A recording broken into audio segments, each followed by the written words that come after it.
Good morning. Welcome to Morning Coffee with Sandye. Patience. I'm back to my regular computer, my new old computer.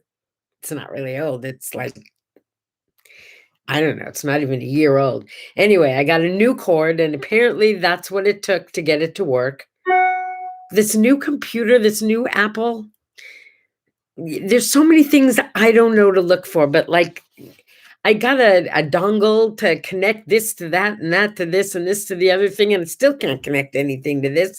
And this morning, I'm a minute late. I acknowledge that, but I have patience. Yes, I have patience because since I've been using the old Apple computer for a few days, yeah, I had to like re-sign up for everything because I was doing it from a new computer.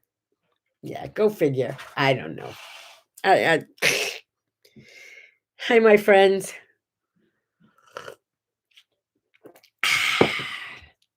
It's a really hot coffee this morning because I just got it this moment. So, yesterday we had two things picked out to have for dinner. Indy thawed out some beautiful chicken, and I pulled out a giant T-bone steak to share, like bigger than my head. And so, of course, we went out to dinner because that's what you do when you have plenty to eat, right? You go out and eat something else. But here's what happened. I haven't been playing tennis.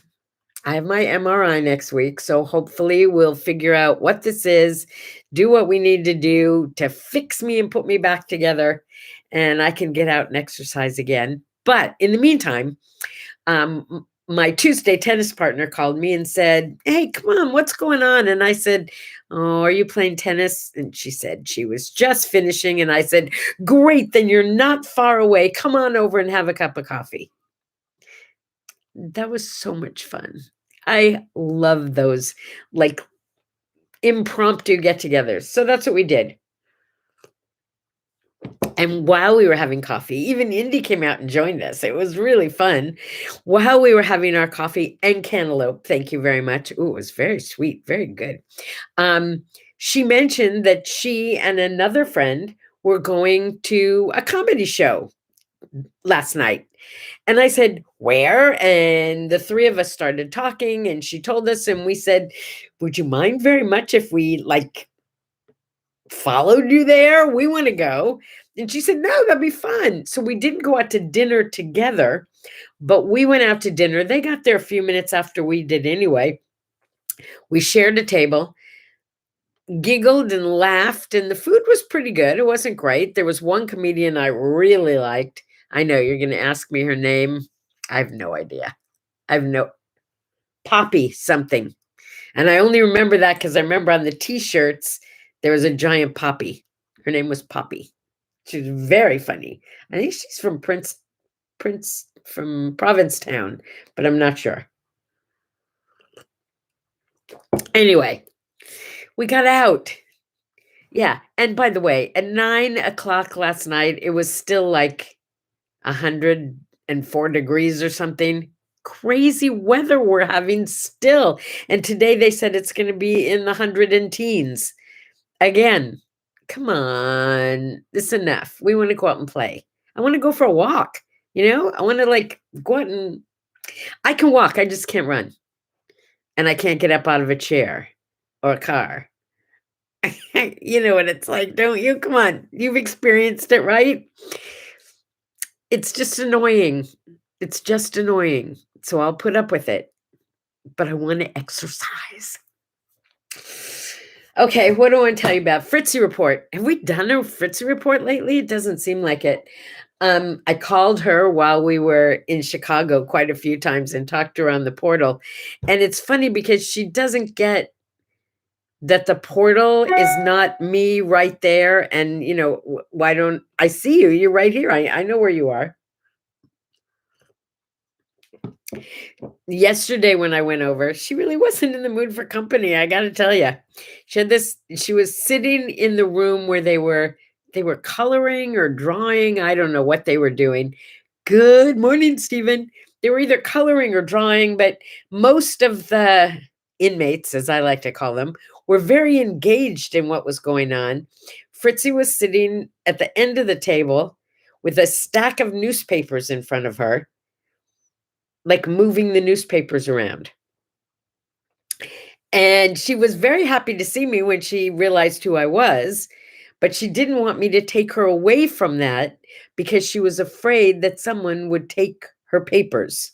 So I had to put the papers in a neat bundle and give them to the person who was supervising and get that person to promise, to swear to Fritzy that she would put the papers somewhere safe and no one would be allowed to touch them and they would be hers when she got back. It was both sad and touching and funny all at the same time. So that's not a both. That was all of those things. Yeah. And then I took her for a little ride in her wheelchair. We went up and down the hall for a little bit. We went to her room. I brought her some new slippers. They told me that her shoes were too tight and her socks were too big, too fluffy. Because I got her big fluffy socks because she gets cold. I thought that was a wonderful thing to do. But apparently, they were putting the big fluffy socks on her and putting house shoes on over them. So it was like squishing her feet. Yeah, not good. Anyway, she was basically in her usual Fritzy mood. It was, as always, a delight to see her. Oh, yeah. Oh, yeah. Wait a minute. What does that say? Oh, no. Totally. Thank you, Stephen. When we got back to the room before I left, I took her right back to a table, pulled her up, and her papers were sitting there waiting for her. And when I said, "Look, Mom, just as promised, all your papers are sitting here." And she looked at me and she said, "What papers?" Yes, Stephen, she did forget. But she got all excited all over again to have the big stack of papers to read through. So I guess it's, it worked out for her anyway. Yeah, she did forget. Thanks for asking. She forgot and then got the joy. I got to pull my chair in, but you know what? I need one of those rolly things because my chair won't roll on the carpeting. I made a chair that goes with this desk. Yeah. You can't see it right now, but I'll show it to you. I got back in my old house, I had this one guest room that needed something in it. So I found this old desk at a secondhand store, just a plain, simple wooden desk. That's what I'm sitting at. And I painted it white and then I decorated it with bright, colorful stuff. Word art, actually. It says, "File with style," and stuff and paper clips. I mean, there's all these. It's a white desk with big blue balls and word art inside the circles. And it says workspace, fun space, magic place. Yeah, because I like to work. Okay. So I got an old white wooden chair and I painted it white and I decorated it so it says love and sunshine and joy and energy and curiosity and miracles and cuddles. I'm looking at it. I did word art all over my chair and it's awesome. Except I got this one of those crazy expensive. Can you see what I'm sitting on here? I forgot the name of it, but it's one of those crazy expensive chairs that mold to every part of your body. There's a name. There's the guy's name who designed it. I don't know. I don't remember. Anyway, they're I don't know, they're $1,500 for a chair, right? But somebody was moving and selling it for $100, so I bought it. How can you not use a chair that's that good, right? Indy didn't like it. I offered it to him. He didn't like it. He got a different chair. But this chair is so comfortable. I know it doesn't go with my studio, but I love it. But I love my decorated chair. It's very, very hard to decide where to sit in the morning. I'm not going to kid you. Oh, by the way, Stephen, I finished those tomatoes from your garden. They were terrific. Just saying. Little kind of yellow tomato, baby tomatoes. Oh, so good. There's something about fresh tomatoes. Yum. Today is National Lasagna Day. When's the last time you made a lasagna from scratch? Yeah, a while, huh? So good though. So good, so good, so good. I used to make lasagna. I did, seriously. But then I discovered Stouffer's lasagna, meatless or meaty, and both of them are so dang good. I stopped making lasagna. I do, however, have a phenomenal recipe for eggplant lasagna that was Meme's. Meme was been number one's mother, who's been gone for years and years and years. But she had this recipe to make eggplant lasagna, where you cut very thin slices of eggplant and you drain them and you egg them and you batter them and you fry them and you melt mozzarella on top of them. And that's what takes the place of the pasta. So you layer sauce and meat and eggplant and then sauce and meat and eggplant and sauce and meat and eggplant. Oh my God, it's so good. I might have to make that just now because I reminded myself of it. Oh, yum, yum, yum, yum, yum. It's National Lipstick Day. Can we talk about lipstick for a minute? I think after a certain age, unless you're really, really good at applying lipstick, you shouldn't wear it anymore. I'll tell you why. Oh, excuse me, that was so rude. Well, guys, I don't think you should wear lipstick anyway. Okay, I mean, that's just kind of a given, isn't it? But girls, red lipstick looks wonderful on big lips. I have tiny little lips. I used to wear red lipstick though, and it looked okay. I don't know what the deal is. Maybe because, I got older and I got a little wrinkly. I can't put lipstick on my mother. We tried. It just didn't work anymore. And my aunt, when I was just there in Chicago, yeah, she doesn't look great in lipstick anymore. She used to wear red lipstick all the time. Doesn't really work anymore. If you're not going to get it on really well, don't wear it. No. Okay. I have my own little thing about makeup. I think less makeup is better than more makeup, unless you're amazing at putting it on. Yeah. I can't see a thing this morning. Yes, the Carol Chandler School of Makeup. Thank you. Thank you. That's exactly what I have a picture of, except maybe Carol Channing just waking up drunk. That's what I don't like. That's what I don't like. I mean, there are some people who can put lipstick on and it looks fabulous and it stays fabulous all day. I never learned that secret. I didn't. My mother did wear makeup. Well, not makeup, but she did wear lipstick. But that's about it. She didn't wear any other makeup. Fritzy was not a makeup person. Consequently, Sandye was not a makeup person. She never taught me how to do my hair or my lipstick or anything like that. My eyes.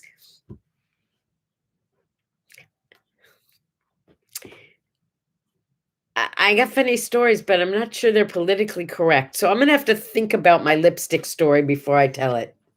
It's also Chicken Wing Day. Okay, can we talk about chicken wings for a minute? Because I love chicken wings. I love, in Yiddish, a wing is a fliegel. A fliegel, isn't that a great word? Oh, the chicken's got a nice fliegel. Look at the fliegel on that chicken. Anyway, I love chicken wings. And I love Costco chicken. But the only part I truly love about Costco chicken are the wings when they're still hot. So when I go to Costco and I buy a chicken at Costco, before it gets home, the wings disappear. So if you lived with me, you would be pretty sure that Costco chickens didn't have wings, because I seldom bring home a Costco chicken that still has wings on it. I like them when they're hot. I do. I like them hot and I like them crispy. Steven says his 88-year-old mother is not complete without her lipstick. I know a lot of people aren't, but that doesn't mean they should be wearing it. That's all I'm saying. That's all I'm saying. Just because, that saying, Just because you can doesn't mean you should. And maybe she should. These lips shouldn't ever. No, there's no lip. So if I put on a lip, it looks like a Halloween costume. It's just not me. I just can't do it. Sorry, I can't do it. Happy birthday to Clara Bow. Clara Bow, born in 1905. You probably don't even know who she is, do you? And I don't even know why I know who she is. But she was a star of silent movies. And she had these little, speaking of lips, these little cute little Clara Bow lips. I mean, she had these tiny, perfect lips. You know, sometimes you see a newborn baby and those little pink lips that are just like Clara Bow lips. Clara Bow had the cutest lips ever. Go look up a picture of her. She had great lips. They weren't great lipsticky lips. They weren't great Hollywood lips, even though she was, a famous actress of her time in the silent films. But she had such cute little lips. She had cute little lips, little kissy lips. I liked her. In 1892, I can't believe he's that old. Happy birthday. He's not alive, no, but happy birthday to William Powell on this day, born in 1895.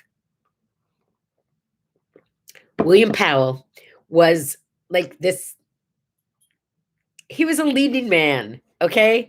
But he wasn't a gorgeous leading man. He was a charming, that's the best word I can think of for William Powell. He was the Thin Man, a whole series of movies, I think done in, I'm going to guess, I'm looking like I have the answer here. I don't.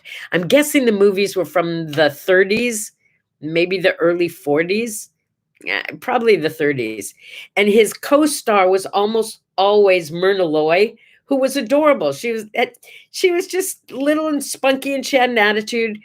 He was charming and calm throughout everything. I think he was like a detective, private detective or something. Either that or he was just a terribly rich man who was always getting into weird situations. Okay, so the real reason that he like sticks out in my mind was because the Thin Man, and his wife, I don't remember what their names were on the show, on the movies, they had the cutest little terrier dog named Asta. And as a kid, until I saw his name, I didn't realize that that's where I got my love for terriers. They had this like adorable dog named Asta. You should Google Asta. Asta was so cute. And my first terrier, Morgan looked just like Asta. And now I realize that's why I got so excited. And when I told my friend who does pet rescue, if you can find me a little terrier, I'm done. I'm sold. I got Bailey. Bailey doesn't really look a whole lot like I expected. And he's a lot goofier than I ever expected. A lot more energy than I ever expected. But he is a terrier. Anyway, thank you to William Powell for being the Thin Man and having Asta and making me fall in love with little terriers, because I did. I am. I can't lie. This is cool. I don't know if you were around then. I know, Opa, you weren't, so you're going to have to take my word for it. In 1957, so I would be like 8 years old, the Russians beat us in the space race and put the first space capsule into orbit around the Earth, something like that. Went into space. Sputnik. Do you remember Sputnik? Sputnik 1 went up in 1957, and Americans were beside themselves with anguish and upset and misery because the Russians beat us into space. That was like a big deal, right? So in 1958, our president then was Eisenhower.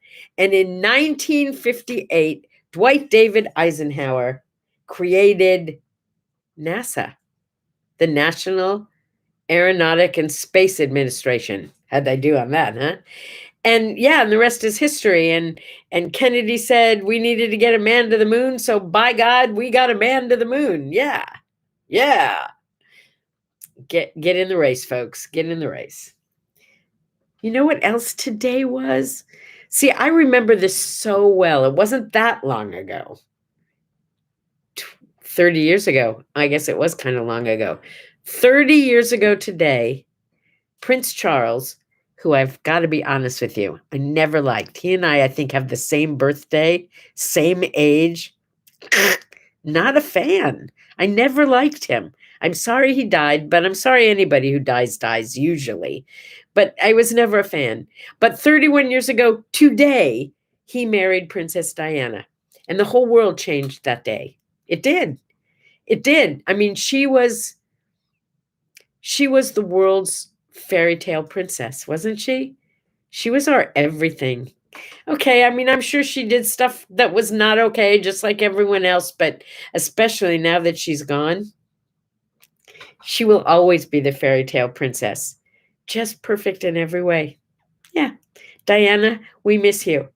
And I so enjoyed your wedding day with you two in that carriage. Oh, I've got goosebumps somewhere because I'm in the biz. I was in the biz. I actually had some of the balloons that were printed especially for the royal wedding because there were balloons all over as they were riding their carriage down the street.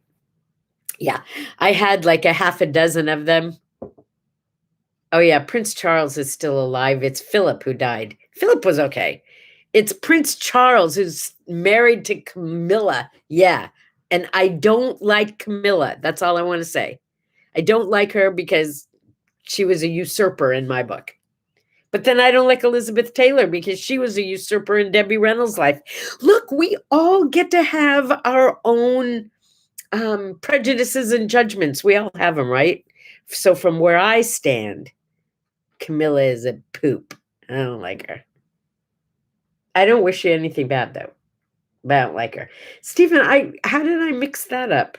I got Prince Charles mixed up with Prince Philip.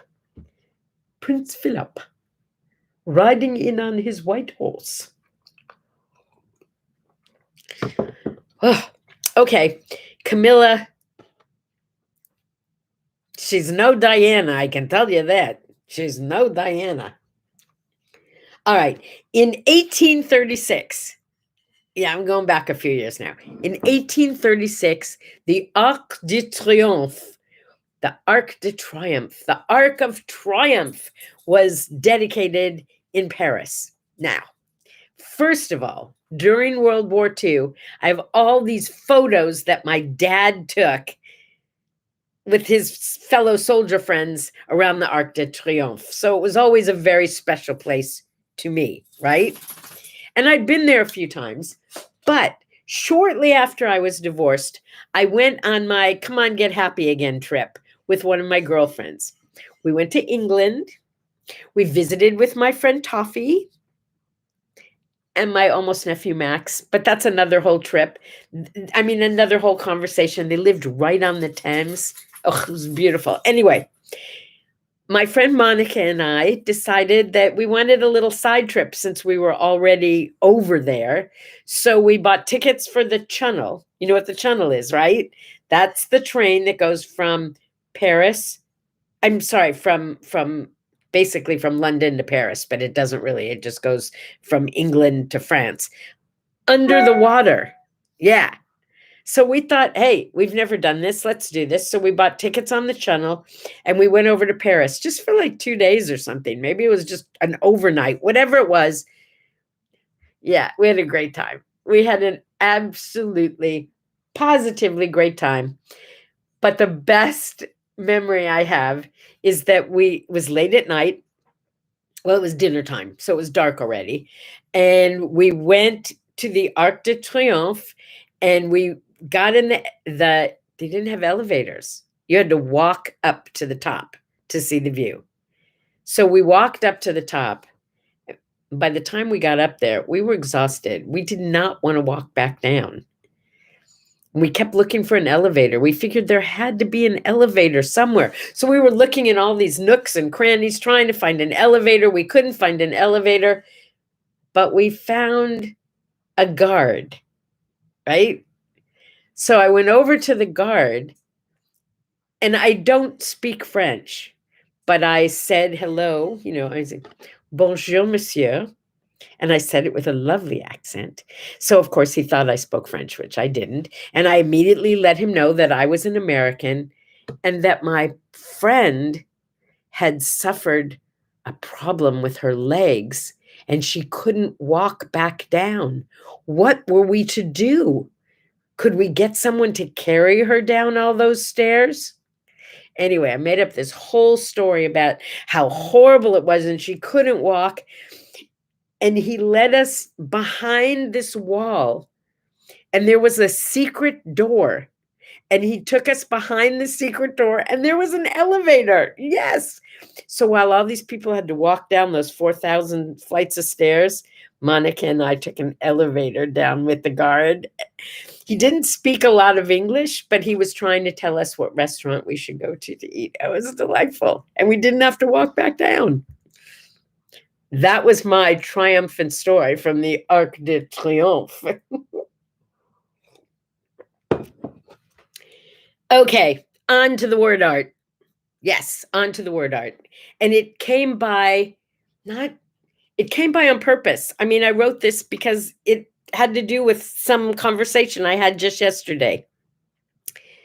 I know someone who's having a very hard time with someone who is very dear to her. And she's so angry and she's so hurt and she's so disappointed. And I tried to explain to her that there was no value in, not that she shouldn't feel those things. She should feel them. Experience whatever you're experiencing and then let it go. Let it go, let it flow. Feel it, let it flow. But the way to get even is not to get even. The way to have revenge, if that's really what you're seeking, the best revenge is for you to let it go and be happy. Because nothing is more annoying than someone being really happy when you're not. I know. There's a little snark in there, okay? But it's got to come from the heart. It's got to be real. It's got to be real. And then if it is, I take the snarkiness out of it. Truly, I do. The best revenge is to just forget that and live a happy life. Because who benefits from that? You do. And if you spend all your time with anger and upset in your heart, you're not hurting them. They don't even know you're angry at them most of the time. It's you who's suffering from all of that stuff building up inside. Just let it go. Just let it go. Because being happy is truly, truly the best revenge. So don't get even, get happy. Yeah. That's a thought to leave you with today, huh? Don't get even, get happy. I love you guys so much. Here's my sip. And my smile. I love you. I'll see y'all tomorrow. Bye-bye.